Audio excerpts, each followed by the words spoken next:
creo que la conferencia de José, y sin desmerecer a todas las demás, pues es el contagio de la ilusión y las posibilidades de que realmente las cosas se pueden hacer. Y si yo creo que entre todos hemos vislumbrado que se hacen con trabajo, lógicamente con inteligencia, con idea, pero sobre todo con trabajo y con perseverancia. Pasamos ahora a la conferencia final del día. No te alarmes mucho. No, voy a ser parco, porque el currículum de Guillermo es amplio y yo voy a resumir. Este hombre ya ha tenido contacto con nosotros, con el Valle de la Almanzora, vino hace bastante tiempo a una jornada de turismo y desarrollo rural, y lógicamente cuando aquí, planificando estratégicamente en las responsabilidades que algunos hemos tenido en las mancomunidades, en los grupos de desarrollo rural, siempre pensamos que la minería y el patrimonio minero era una oportunidad. Y claro, lógicamente pues nos pusimos en mano, por lo menos escuchamos ponencias de personas tan interesantes como Guillermo. A mí, como alcalde, que llevo 19 años y medio, y que lógicamente las menas las tengo siempre en el debe, porque nunca están las menas como nos gustaría a los responsables públicos. Esto nos gustaría que fuera, como que digo, un parque temático, un sitio donde trabajaran 200 personas y que fuera archiconocido en la provincia, y que generara lógicamente desarrollo. Todo el mundo siempre me dice: hay que poner en marcha una mina. Me dicen eso, ¿no? Hay que poner en marcha una mina. No lógicamente para extraer hierro, sino para interpretar, para que la gente comprenda cuál era la fórmula de extracción, porque al final, bueno, el conocimiento te lo da la interpretación, y al final hay un cuento que se cuenta, y en ese cuento es donde la gente se queda enganchada, ¿no? Y eso es algo que, bueno, que venimos aprendiendo también con el tiempo. Entonces, para nosotros es importante e interesante la experiencia de puesta en marcha de patrimonio minero relacionado no solo con la galería, sino también con el tema de la interpretación, la musealización y ese tipo de cosas, partiendo también de la base de que no hay minas en patrimonio público. O sea, la minería está, la galería están en zona privada. Hay una ordenanza del ayuntamiento que está intentando conseguir la propiedad por abandono de esos espacios, pero es una ordenanza que es lenta, porque, en fin, quitarle a alguien, llegar a una propiedad privada y quedártela, que la administración se la quede, no es fácil. Eso requiere un proceso interesante.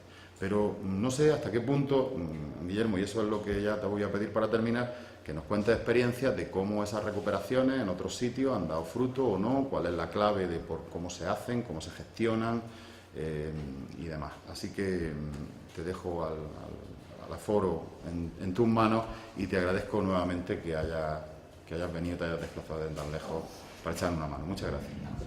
Gracias a ti, alcalde. Bueno, un poco es eso el centro y el motivo de la charla que os voy a dar, ¿no? Que era la primera transparencia que os ponía aquí, la de saludaros. Hola, buenos días a todos.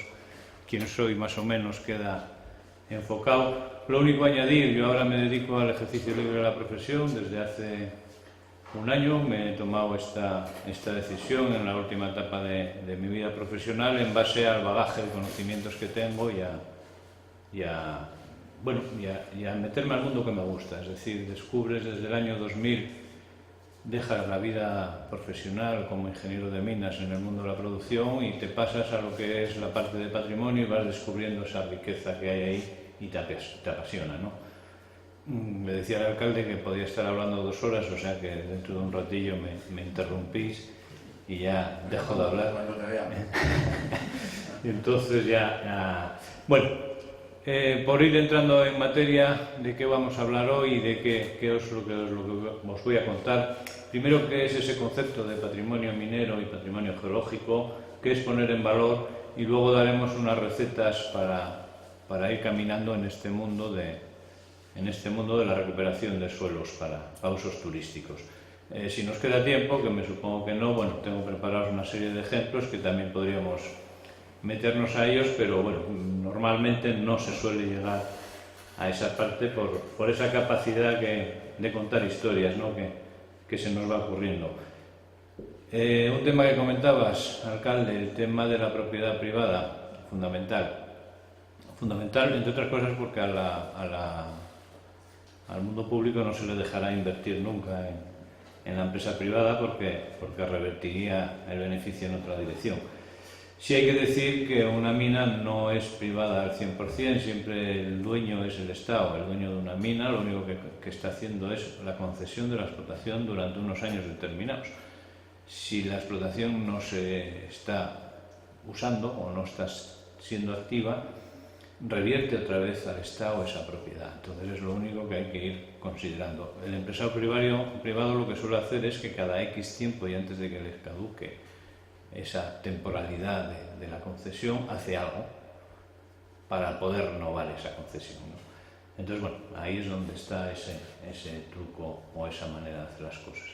Entremos pues sin más a lo que es ese concepto de patrimonio. Una primera aproximación que yo siempre hago es una aproximación genética, que es en mi caso, pues mi abuelo, que era ingeniero de minas, termina la carrera en el año 23 y se va a trabajar a Asturias, y es donde aparece por primera vez la saga de los Laine en la zona de Asturias. Mi padre, también ingeniero de minas, termina la carrera en 1950 y va a trabajar a Asturias. Vemos que por un lado mi abuelo empieza en la empresa privada, Duro Felguera, mi padre ya está en la empresa pública, UNOSA. Yo termino la carrera en 1983 y paso de lo que es la empresa pública a lo que es la empresa privada, o sea, revierto otra vez lo que está sucediendo en la minería actual, ¿no? Está cerrando mucha minería pública y se está haciendo mucha minería privada. Mis dos hijos también son ingenieros de minas, los dos terminan la carrera en el año 2011, el último, y ninguno de los dos está trabajando en el sector de las minas. Uno está trabajando en una acería y el otro está de profesor en la universidad. Eso es un poco la secuencia de lo que hoy día ese patrimonio nos está haciendo. Hace como 2 o 3 años también me hicieron una pregunta para una charla que tenía que dar. Me dijeron cómo podrías definir el patrimonio de otra manera diferente, ¿no? Yo decía, bueno, pues coincidió y se me ocurrió ese título porque coincide el patrimonio como un viaje al pasado, coincide en un viaje que yo estoy haciendo y me encuentro en este lugar cuando me llaman por teléfono, o si no lo reconocéis es la zona Almería, zona Pulpí, donde me encuentro comiendo en un chiringuito al lado de la playa, unas sardinas, pero era una historia en la que yo hice un itinerario profesional, un día de trabajo mío, salí de Oviedo, Asturias, para hacer una visita en la zona de la Carolina, para asesorarles en la recuperación de una mina para usos turísticos, y después tenía otra visita en Cuevas de Almanzora al día siguiente, aquí abajo en la zona de Sierra Almagrera, también para lo mismo, asesorarles en lo que es la recuperación de una vieja galería romana, con toda esa historia que encierra. Y después me ir a Cartagena, un trabajo que sembré en aquella época, pero que estoy en este momento desarrollando, también asesorándoles en lo que es la recuperación de una cueva mina para usos turísticos, ¿no? Bueno, pues cuando yo inicio este viaje y llego a la Carolina, y en la Carolina me pide el alcalde, o la alcaldesa en este caso, que dé una charla de este estilo, bueno, como estoy de paso no tengo inconveniente, y además como es un mundo que me gusta, pues allá que me pongo a dar la charla en esa época, ¿no? Cuando de repente entre el público, una vez que finalizamos la charla y estamos tomando un café, un señor se me acerca porque les hago la presentación de la saga de los ingenieros Laine y se fija que el primer ingeniero que pongo es Laine Álvarez de Sotomayor. Y entonces me pregunta en el café y me dice, a ver, es que usted tiene que ser nieto de Pedro Laine Álvarez de Sotomayor. Y yo, sí, soy su nieto. Y dice, es que su padre hizo el proyecto fin de carrera aquí, en Los Guindos, en la Carolina. Añadir que esa parte de la historia en la familia no la conocemos, puesto que mi abuelo muere en la guerra del 36, en la maldita guerra civil que tuvimos, por razones que no vienen al cuento, ¿no?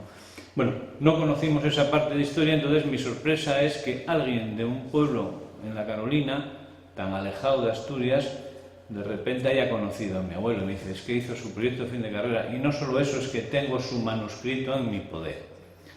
Entonces, claro, ya dices que esto ya no puede ser. Bueno, le pedí el manuscrito, me lo escaneó y me hizo llegar una copia. Y más me lo hace llegar el día de Santa Bárbara a casa. Digo, bueno, en el día de Santa Bárbara he tenido carta de mi abuelo, ¿no? Años posteriores con su firma, cuestión que no teníamos, ¿no? Es una parte de esa riqueza de lo que es el patrimonio, y al final, investigando, conseguí hacer esta reconstrucción. Aquí está mi abuelo vestido de minero, de ingeniero de minas en el Pozo Fondón, en Asturias, y el que está al lado soy yo, con una vestimenta moderna de lo que es hoy día el equipamiento de seguridad de una persona que baja a la mina, ¿no? Las diferencias son bien claras y muy manifiestas. Pero claro, la historia no termina ahí. Yo voy a Cuevas de Almanzora y cuando me alojo en una pensión ahí en Cuevas de Almanzora, y al día siguiente tengo una reunión con el concejal de Cultura correspondiente, cuando salgo del hotel yo me encuentro esta rótulo, Plaza de Álvarez de Sotomayor. Recordemos que mi abuelo era Laine Álvarez de Sotomayor. Bueno, pues Álvarez de Sotomayor. Pero sigo caminando hacia el ayuntamiento y me encuentro el museo de J.M. Álvarez de Sotomayor. Ya claro, cuando llego al ayuntamiento me encuentro una placa en mención especial a Álvarez de Sotomayor. Lo primero que le pregunto al concejal es quién es Álvarez de Sotomayor, puesto que, bueno, resulta que es un antepasado mío. Era, por decirlo de alguna manera, de la rama de mi abuelo, sería un tío de mi abuelo, sería el descendiente de lo que sería mi bisabuela que era María del Mar Álvarez de Sotomayor. José María Álvarez de Sotomayor, que era un poeta con un reconocido prestigio local, resulta que tenía dinero, cuestión que a nosotros no nos llegó nada, o se lo llevó la otra rama de la familia. Tenía una personalidad rara, muy llamativa, un enamorado del mundo árabe, y asimismo se hacía llamar jeque de la Aljarilla y del Zahar, como figura él en la Sultán de Aljarilla y Emir de la Zújar y Alejandra, ¿no?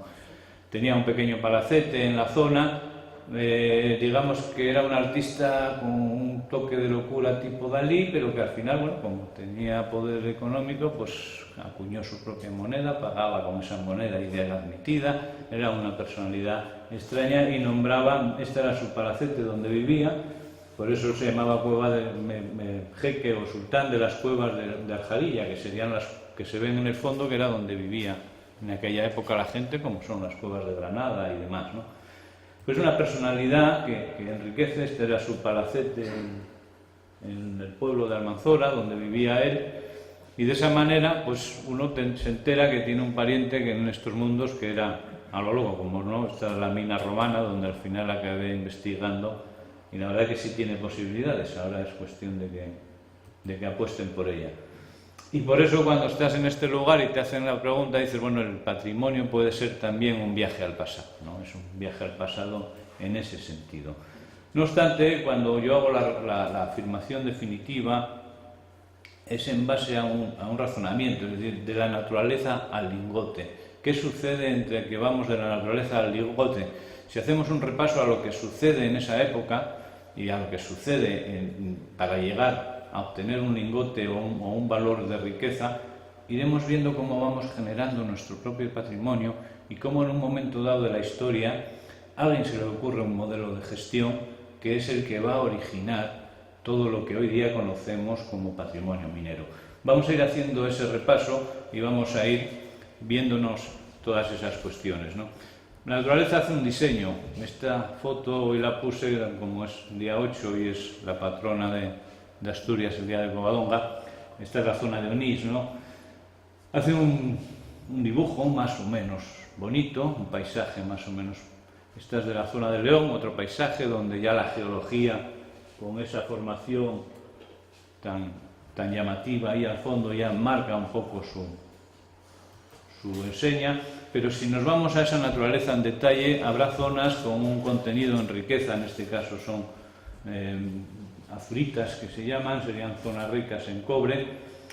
Eso es un poco lo que el ser humano busca. El ser humano lo que hace es buscar cómo puede generar de esa riqueza que está en la propia naturaleza algo que le sirva de valor a sí mismo.